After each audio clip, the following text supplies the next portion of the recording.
Trước khi bắt đầu video, chị em mình hãy cùng làm một cái khảo sát nha. Các bạn thích chơi Slam Basic, đặc, dẻo hay phong phi? Comment xuống bên dưới nhé. Và đừng quên cái hẹn với chị ở Slam Break vào Chủ nhật tuần này từ 9 giờ sáng, số 816 Sư Vạn Hạnh, phường 12, quận 10 nha.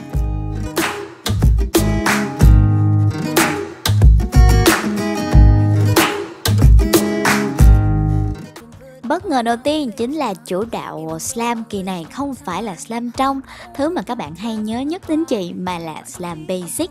Một điểm yếu, cực kỳ yếu của Baby Cobo Home luôn. Nhìn thấy người ta restock Slam Basic mà thèm ơi là thèm, sao người ta làm giỏi quá vậy? Cuối cùng chị đã quyết định thay đổi công thức, không cho nước vào keo sữa toa. Và cả nhà có thấy không? Kết quả vô cùng ngạc nhiên.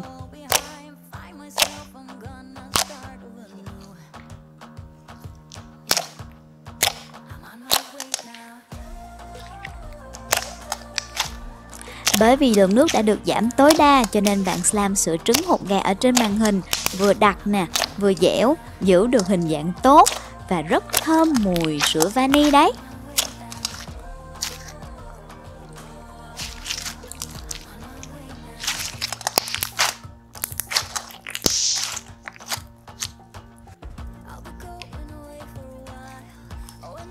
Và cả nhà phải nghe cái tiếng kêu của bong bóng khi bóp nổ. Nghe rất là đã tai vì tiếng nó đục chứ không có thanh như mọi lần nữa.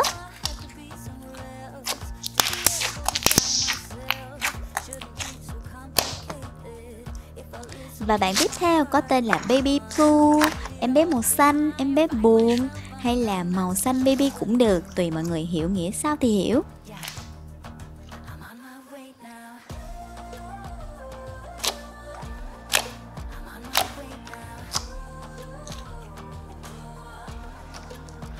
Một tính chất nổi bật của Basic Slam kỳ này chính là về độ bóng. Mình chơi thoải mái luôn, cả nhà đừng lo. Cứ để một lúc khoảng 3-4 giây là nó lại bóng lại thôi.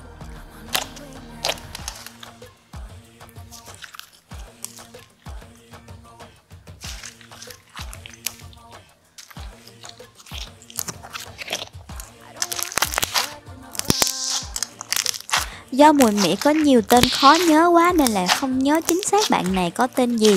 Nhưng đây là một mùi trái cây Hawaii, nhiệt đới, rất là thơm và ngửi là muốn ăn liền luôn.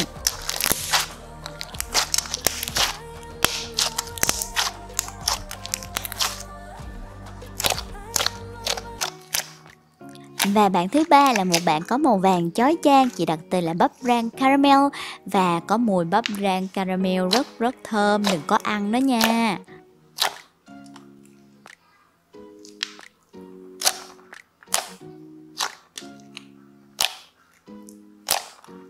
Đem đến sự kiện kỳ này thì sẽ gồm có rất là nhiều màu, nhiều mùi nữa cơ, chứ không chỉ có 3 bạn này thôi đâu. Đừng quên đến sự kiện và ring các em ấy về và quay video lại review cho chị về chất slam mới này nhé.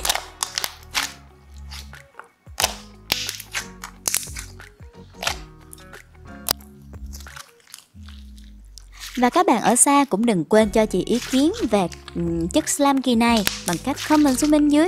Không biết chị có nên restock online ở trên Shopee hay không? Ok, hãy trở lại với điểm mạnh của chị em mình nào, đó chính là slam trong. Kỳ này chị đem 2 loại slam trong, một loại là slam ăn liền, tức là mua về chơi được ngay, và loại thứ hai chính là booty slam ở phần sau nhé.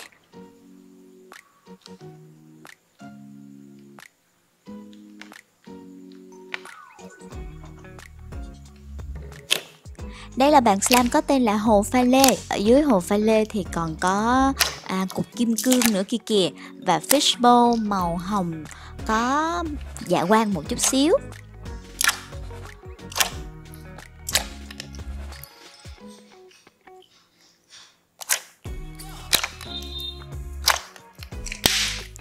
Bạn slam này được chị scent mùi xoài mix với lại nho. Ồ, nó thơm lắm cả nhà ơi, nhưng mà vẫn giữ được độ trong suốt giống như trên video các bạn coi đấy.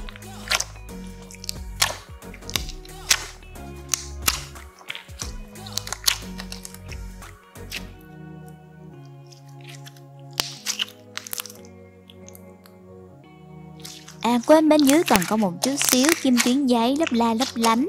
Đây là một bạn slam dẻo nè, đặc và mềm, chơi rất là đã, tạo bong bóng kêu tiếng to.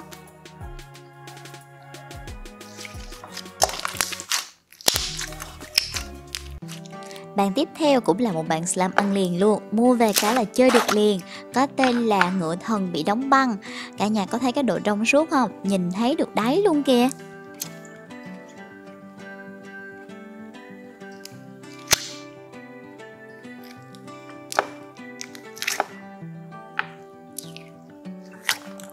Ở bên trên là mấy chú kim tuyến ngựa thần nè, ở bên dưới là kim tuyến bự màu hồng. Đó, đúng rồi, để cho nó tạo cái hiệu ứng tím tím xanh xanh của ngựa thần đó.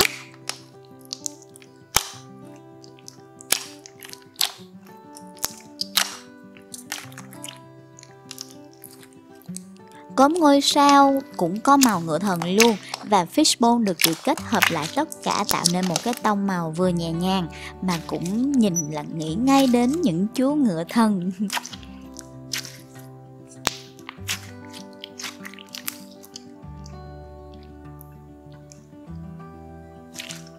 Bạn này được làm chung một mẻ với bạn ở phía trước, cho nên có y cái mùi luôn là mùi nho mix với lại mùi xoài, và cũng trong, đặc, dẻo. Ôi đổi gió đi một chút, đây cũng là một bạn slam mua về chơi được ngay, một bạn slam đá bào có tên là gấu heo, bởi vì nó có một cái charm gấu brown nhưng mà lại mặc cái áo hình con heo.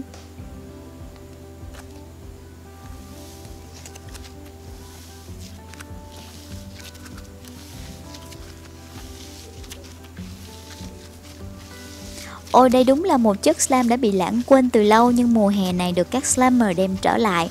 Đó là chất slam đá bào, Ice Slam.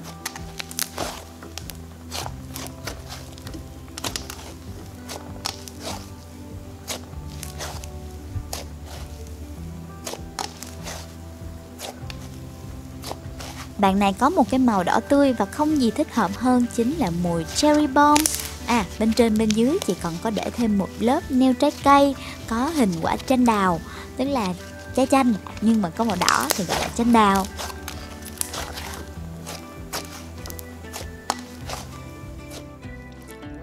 Và đây sẽ là sự xuất hiện của Puddy Slam, và dẫn đầu là bạn hoàng tử gấu.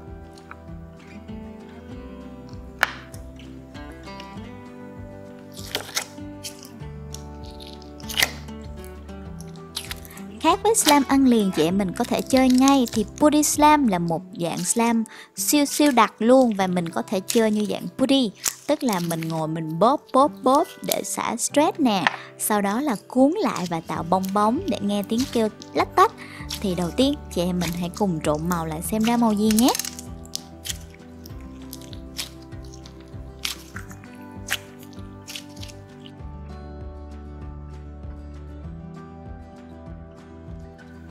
À đây, cuối cùng chúng ta sẽ có được một cái màu tím huyền ảo. Và bây giờ hãy nghe thử tiếng nha.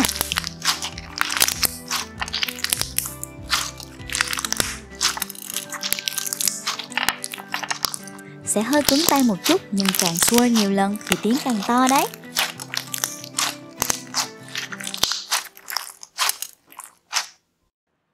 Tiếp theo là bộ ba Puddy Slam, gồm có một bạn màu hồng, một bạn màu xanh và bạn màu trong suốt ánh vàng. Bạn trẻ này có cái tên là Pom Pom Pom, nghe thì là biết là phía trên có những hạt pom pom rồi ha, được mix giữa pom pom màu pastel và pom pom nhỏ xíu mini.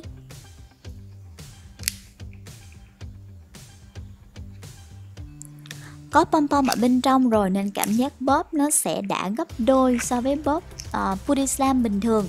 Cả nhà lưu ý nha, Puddy Slam nếu bỏ ở trong tủ lạnh chơi thì có thể được từ 2 đến 3 tháng luôn đó.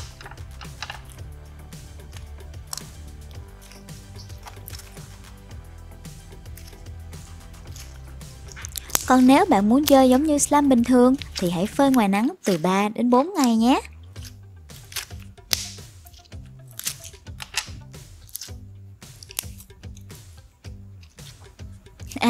Đây là một bạn slam mà chị yêu thích nhất trong đợt restock kỳ này, có tên là Thế giới mập phì. Tất cả mọi người đều đã mập phì lên và bạn này là một bạn hươu cao cổ, cả nhà có nhìn thấy không?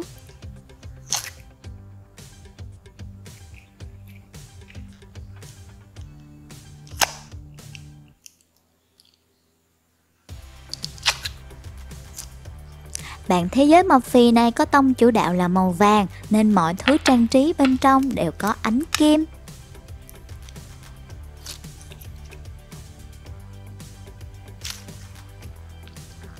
Bên trên chỉ có phủ một lớp kim tuyến, nhũ kim tuyến màu vàng nên là nó hơi đục, cả nhà đừng có hiểu lầm nhé. Và bên dưới được lót những lớp fishbone và nêu trái cây rất xinh.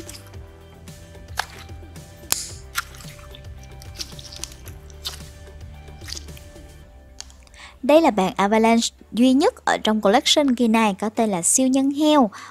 Cái charm này chị đã sử dụng từ hồi mà chị mới làm slam luôn đó cả nhà.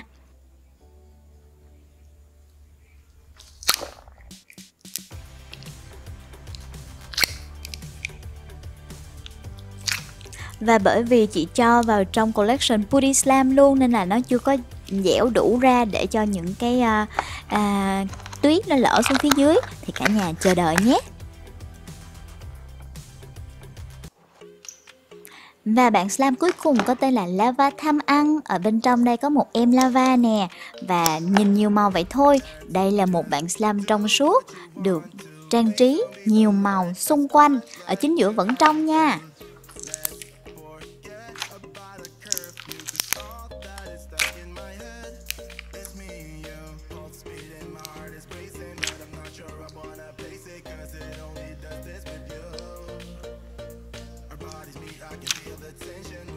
Bên trong thì có đủ loại nail mà không phải nail trái cây đâu cả nhà. Nail bánh kem, rồi nail đồ ăn, nail sushi đủ hết trơn á. Bởi vì bạn này tên là Lava mập phì, Lava tham ăn mà.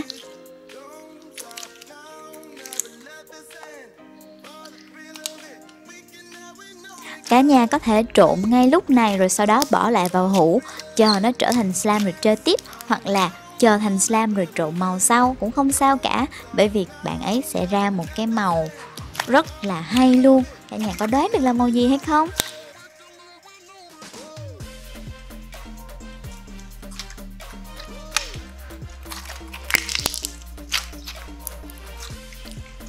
Và cuối cùng đã đến lúc chúng ta phải công bố kết quả mini game đặt tên cho Slamber rồi.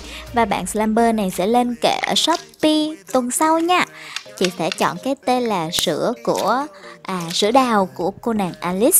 Và các bạn có tên trên màn hình ơi, hãy nhớ nhắn tin cho chị qua địa chỉ Instagram Baby Kobo Home, hoặc là comment ngay trên cái comment mà các bạn trúng thưởng nhé, để cho chúng ta không bị lầm lẫn với ai cả. Rồi bây giờ thì chúng ta hãy cùng bye bye và hẹn gặp lại ở sự kiện nha.